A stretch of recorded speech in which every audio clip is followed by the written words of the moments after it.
Stiamo per lasciare l'alberghe della Montera e è la giornata peggiore per fare la ruta del Hospitales, perché piove e c'è la nebbia. Vabbè, ma noi ci proviamo lo stesso. Alla peggio, se verrà ritrovata questa action cam senza di noi, a futuro memoria.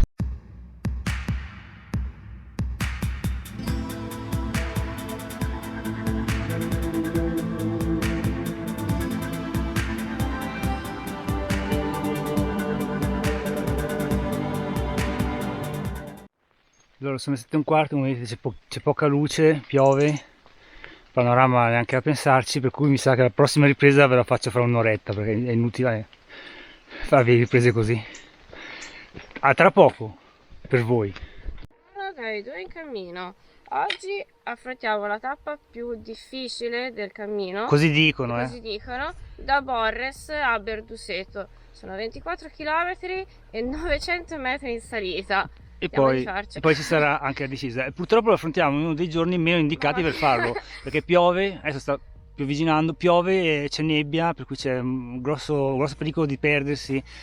Non so se avete visto il film Il Cammino, quello con Martin Sheen. La prima scena è il figlio del protagonista che si perde nella nebbia sulla prima tappa, la seconda scena è già quando dà l'annuncio al padre che il figlio è morto. Ecco, noi invece la affrontiamo ugualmente perché siamo preparati, per cui non dovrebbero esserci grossi problemi. Per cui se non ci vedete più vi abbiamo voluto bene. Sì. Restate iscritti al canale, anzi, e se non lo siete iscrivetevi, mettete qualche like, lasciate dei commenti, erano tanto bravi, erano tanto carini, salutavano sempre, via, in cammino. Ed ecco qua la nemica del pellegrino sulla ruta del Hospitales, la nebbia. Ma noi non ci faremo scoraggiare, vero? Giulia? Giulia? Dove sei? Dove sei?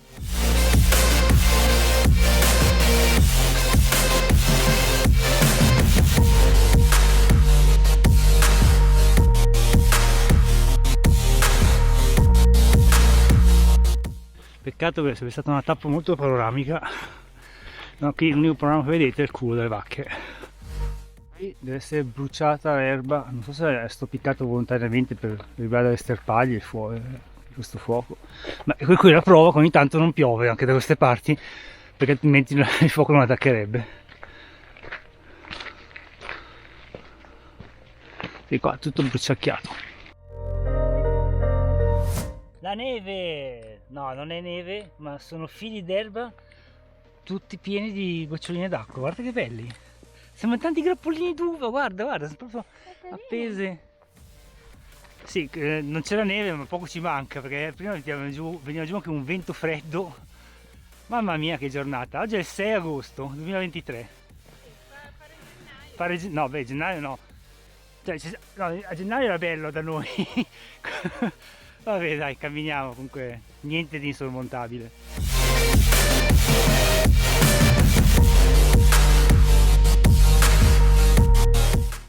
Qui il panorama, immaginatevelo, deve essere stupendo.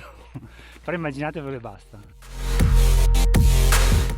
Oh guarda, tra erbivore, chiedere quanto manca, se siamo sulla strada giusta. Così sì, va bene. No, No, non vuole è timida, sei timidona. Spaventata. E io non sono erbivoro, se ne è accorta che io ha capito che io ho un barbecue gas a casa e non ho paura di usarlo.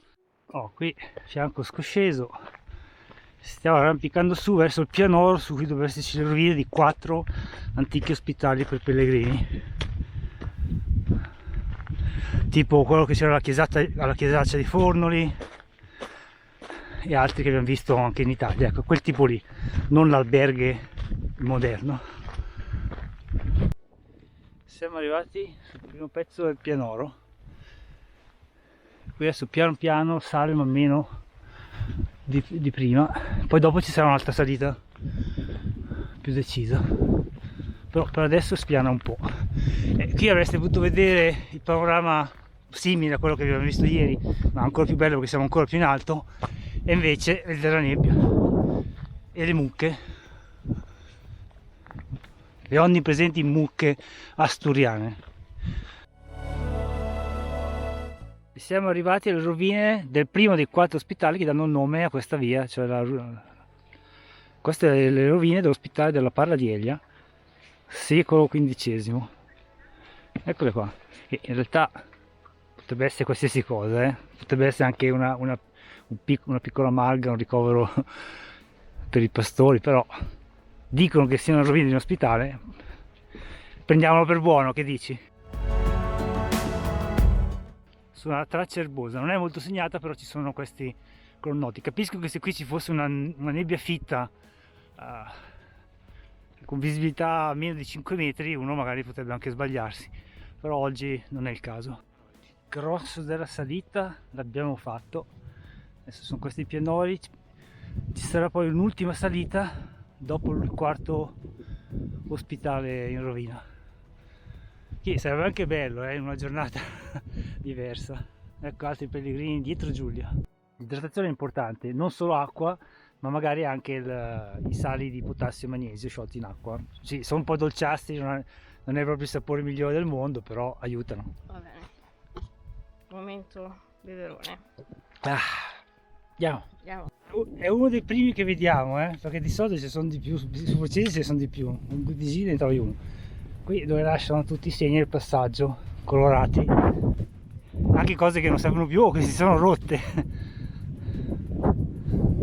E non lo so, le altre tre rovine di ospitali se c'erano non ne erano segnate, perché abbiamo visto delle pietre nei campi, ma boh.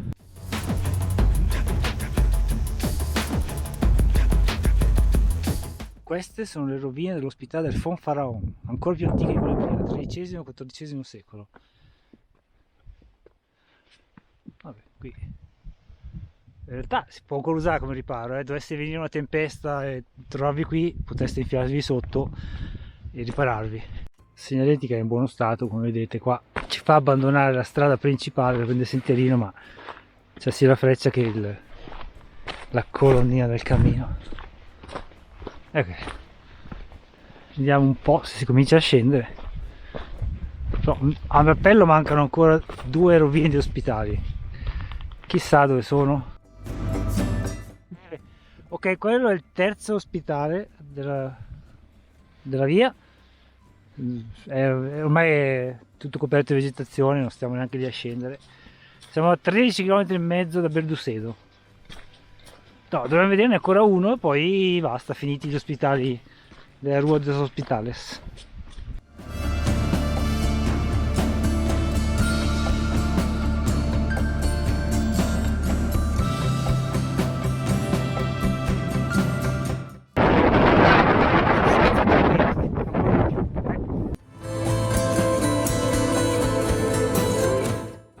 Della Marta, adesso è il beveratoio, ma in realtà risale all'epoca romana, quando veniva usata per l'estrazione aurifera. Non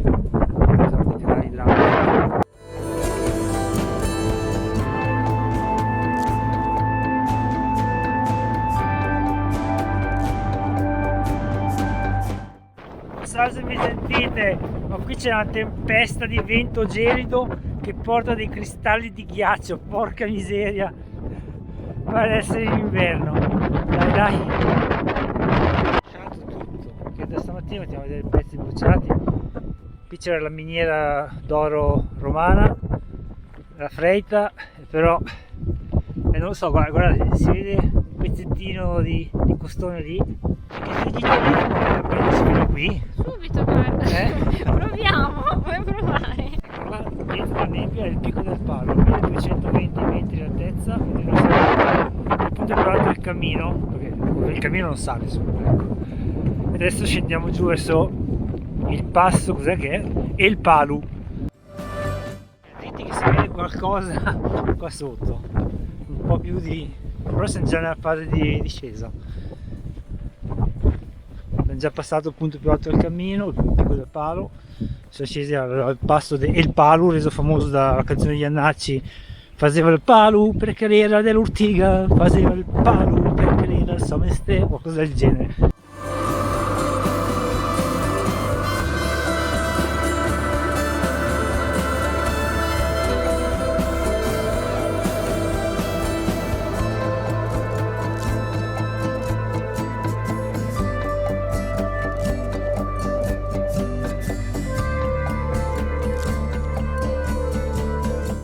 La giornata è cambiata totalmente, adesso abbiamo un panorama,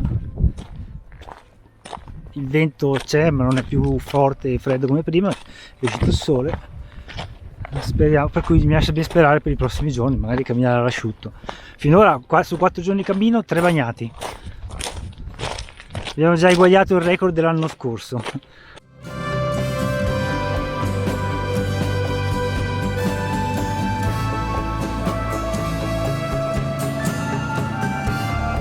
Guardate, noi eravamo sopra là, è rimasta giusto una nuvola in cima, ma poca roba, e poi si è aperto tutto. Infatti siamo tolti poncio, giacca tecnica, siamo rimasti in maglietta. Non manca, saranno 8 km da qui a Verdusseto. Sono ancora buoni? Sì. Sono sopravvissuti al volo dall'Italia? Parecchio. Sì, allora, Perché li ferma? Fiorentini, sbarca in Spagna, vediamo un po'. Sì dai, sono ancora interi.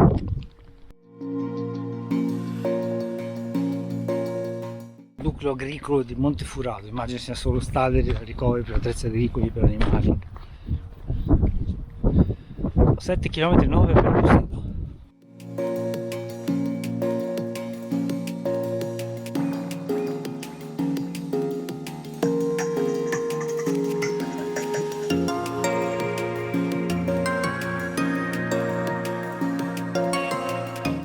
Ricorda un po' la zona dei Calanchi prima di San Leo, tra la rocca di Maioletto e San Leo, in parte, quella parte lì.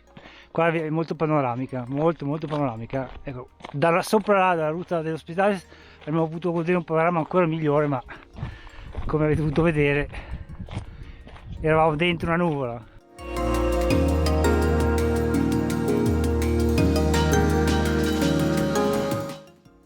C'è tutto il sentiero bordato di felci e erica, guardate che bello.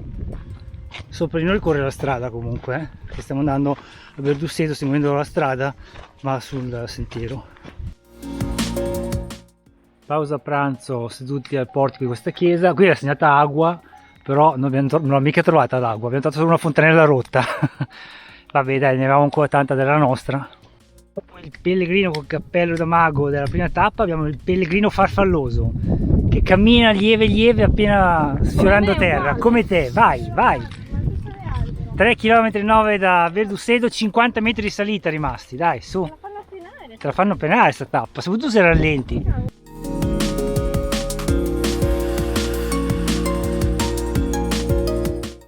Mi ricorda il bosco che c'è tra Bibbiena e Laverna, con tutti i pini alti all'ombra.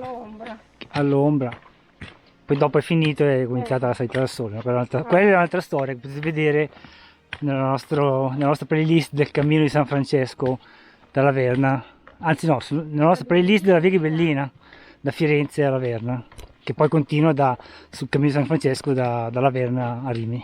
Molto bello qui, molto bello.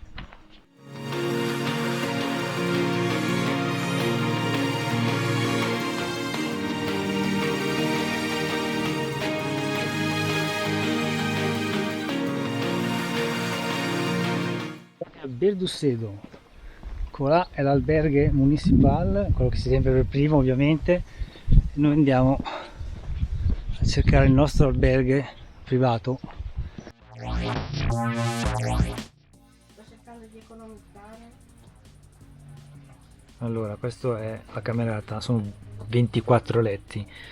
Allora, i bagni, le docce lasciamo perdere, una delle docce più maledette che abbiamo mai visto, non c'è un posto per appendere la roba, non c'è un posto per mettere il sapone, ti bagni tutto. Vabbè, noi siamo andati praticamente per primi, per cui non c'era nessuno, io ho usato anche il bagno per vestirmi, sono uscito nudo tranquillo e via, però se c'è gente non è proprio il massimo.